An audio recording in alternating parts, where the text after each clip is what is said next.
Hello and welcome to the Dragon Shed for the April report. First things first, I'm going to apologise for any sniffing, coughing or anything like that going on in this video. For the last 3 or 4 days I've been hit over the head with a seasonal cold, I hope. I've had mostly a week of really sore throat, and then suddenly my head filled up with gook, and yeah, I spent a couple of days on the sofa with a blanket and a cup of tea, not doing much else. So yeah, things are a little bit behind in here, and the shed is an absolute tip. But these things happen. I think that my family's home bugs have mixed with the bugs that I've come into contact with at the school I'm volunteering at. So I ended up with a super cold or something. Not complaining. I don't normally get a lot of colds and things, but when I get them quite hard. So I'm bulletproof in some regards, and then worse thereafter. So as I said, I haven't been down here for very long, but I managed to get quite a bit of prep done before this kicked in, really. Got lots of projects started. It may have been a course of this, having sitting out here scroll sawing with the door open with the snow on the ground. Yeah, it may not have helped the situation much, but oh well, never mind. So this month's projects may not be in the right order again. It's just kind of what comes up and what's finished first. So the plan is to do a pallet wood Easter basket. And now the plan, the actual drawn out plan, looks really good, looks really sexy. But what I've made so far isn't so impressive. So yeah, that's probably going to be another fail, but these things happen. If you've seen the last video with the handbag, that was a complete and utter fail. I managed to cut out the other fail, which was this half. I was intending to make two, to inlay a pattern into one and give it to Mum for Mother's Day, and then leave the other one plain. And this was one that's supposed to have the inlay, so yeah, the veneer didn't take at all.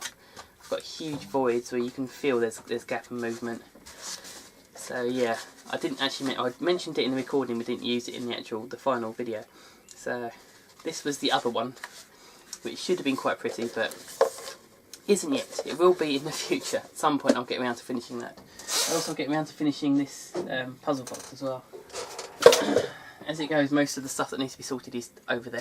So yeah, the first project is a scroll saw basket, Easter basket. It's intended to have no glue joints. It's supposed to be all kind of dovetailed joints and fixings and keys. That was the plan, at least. I'm not sure how well that's going to finish up. So yeah. Dragon food this month is going to be a miracle fudge recipe. I've used it a couple of times, and it's been successful, so I'm going to try and do that one again. Well, actually I have done that one, just haven't finished the filming yet. So yeah, there's a couple of variations on that one I want to add, because I've just done a simple 15-minute fudge video, and I also want to do a couple more variations. So if I've got time, if I'm able to do that in between the massive clear out I've got to do around here and in my bedroom, yeah, that's the plan for that one. 3-minute skills is going to be a patchwork, not quilt making, but patchwork project, which leads into the big project for the month. So yeah, the intention was to spend a couple of weeks doing little bits of patchwork whilst I'm sitting on the train or whatever, but because I've been basically indoors on the sick, I've basically finished all the quilting within a week, which is you know, better because I've got more time to do other things, but not quite what I expected. So as it is, I'm sitting indoors drawing more plans and that kind of thing, but not actually doing anything as such. So that's why I'm coming down here to at least move on with the next part of filming of other things. So yeah, the weather's supposed to get a little bit wet and soggy. but it's not as cold as it has been. It's actually staying in double figures mostly. So as this goes, hopefully I'll be down here more often, because Mum's off work for half term, off at Easter, so I'll be down here as much as I can. So yeah, I was intending to do a April Fool's video this month, but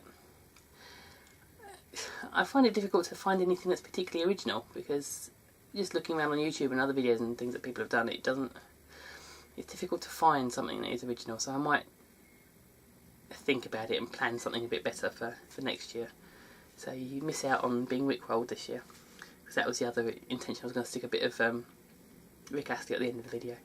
I won't do that.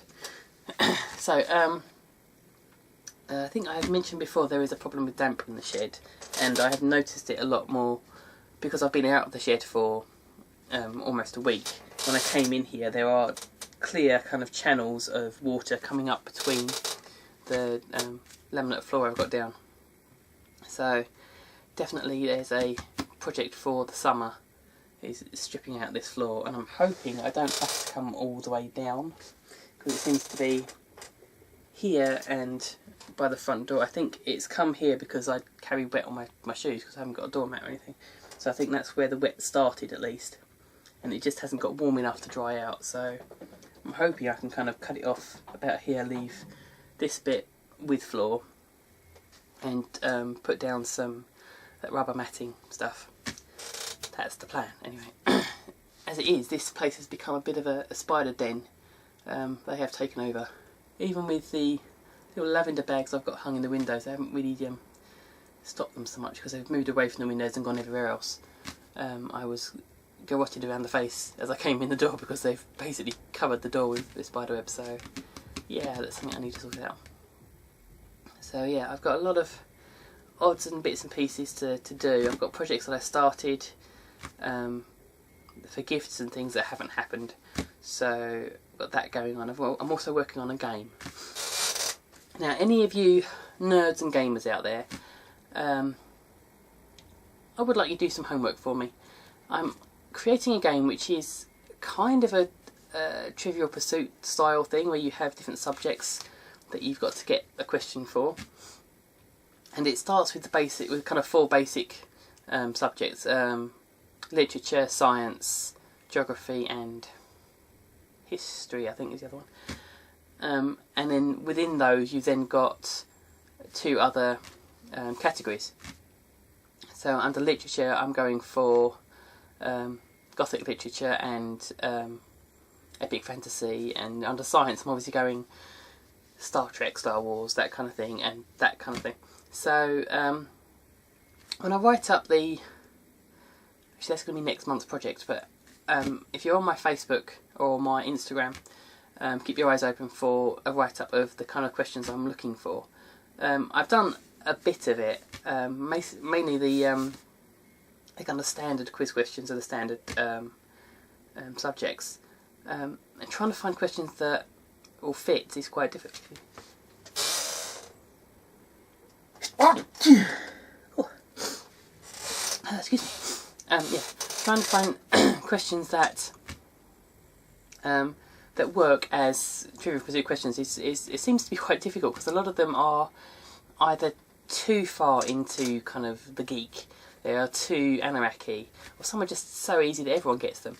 So trying to work out answers that are nice middle grounders would be nice. I'm particularly looking for Star Wars, the newer ones, unfortunately, the 1, 2, 3 and the new 2, because I'm quite au fait with the original 3.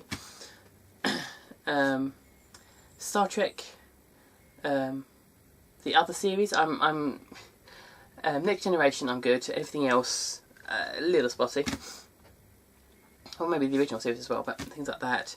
And other kind of space-based series, kind of the really old kind of classic ones, kind of Blake 7 and Joe 90, or not Joe 90, well, that kind of thing, you know what I mean. So I want these questions to cover as much as possible without being super geek. I'm not sure how that's going to work. I want to cover kind of the gothic kind of stuff. So things that span from Buffy through to Walking Dead, which is sort of got this gothic horror, but you know, that kind of thing, and everything that's in between. Now I've got a fairly large number of questions on Walking Dead, but I'm a Walking Dead maniac, so they're easy for me, but I don't think they're going to be easy enough. It's trying to get that balance of what is easy and what is ridiculously difficult. So I'll watch my Instagram and Facebook, and I'll be putting up the categories I want. Essentially, send me anything. You know, if I've got sections on certain movies, Spielberg, classic comedy, Fawlty Towers, Monty Python, all that kind of thing. So yeah, any of you that have got odd interests that would like to write some moderately difficult questions, please do. Obviously questions that have single answers, ideally things that aren't changing between series and stuff like that, or things that I don't want lists of multiple answers. I want a single answer to each question. So yeah, that's the plan anyway. So that I'm working on. I've got bits and pieces of that started. I've even got my basic board already worked out. So it's a little bit more convoluted than it needs to be, but then that's me. I always do something that's a bit more convoluted. So the idea is that you've got 4 pieces that you can slot together in any way. And you've got your 4 top questions, which are going to be the basic science, geography, literature, and then TV and movies. Going to be the 4 basic things, and then each of these opens up to reveal 2 more zones. So something like with Trivial Pursuit, in that style. Trivial Pursuit is 6 wedges, 6 questions. So I don't know if I want to do 6, because it's pretty simple to get the top 4 and then just open one quarter. Or if you want to go for an 8, that gives you more of a challenge. So yeah, I've worked it out and I've played it a couple of times with my dad, but without questions, because they're kind of undecided how geeky I want to go the questions. So yeah, this will actually be next month's project, working on this, so I'm giving you a bit of a preview. So yeah, questions, people. Anyone who's got geeky stuff, please give me questions. You should contact a lot of my family. A lot of my cousins are a bit geeky, so. But the problem with being a geek about something, being a nerd about it, is that you become so obsessional that you're looking for the difficult questions. You're looking for the really hard kind of super trivia stuff, and that's not what I want. I want that kind of borderline stuff that is geeky enough, but not too crazy. So yeah, I'm looking for somewhat geek. So yeah, I'm going to carry on and try and finish off bits and pieces I've got down here, and then I'm going to go back indoors where it's a bit warmer and try and soothe this out of my head with hopefully some nice chicken soup. Do you think I should do a video on chicken soup? I think everyone does. I don't know. Anyway, I'll see you on Wednesday.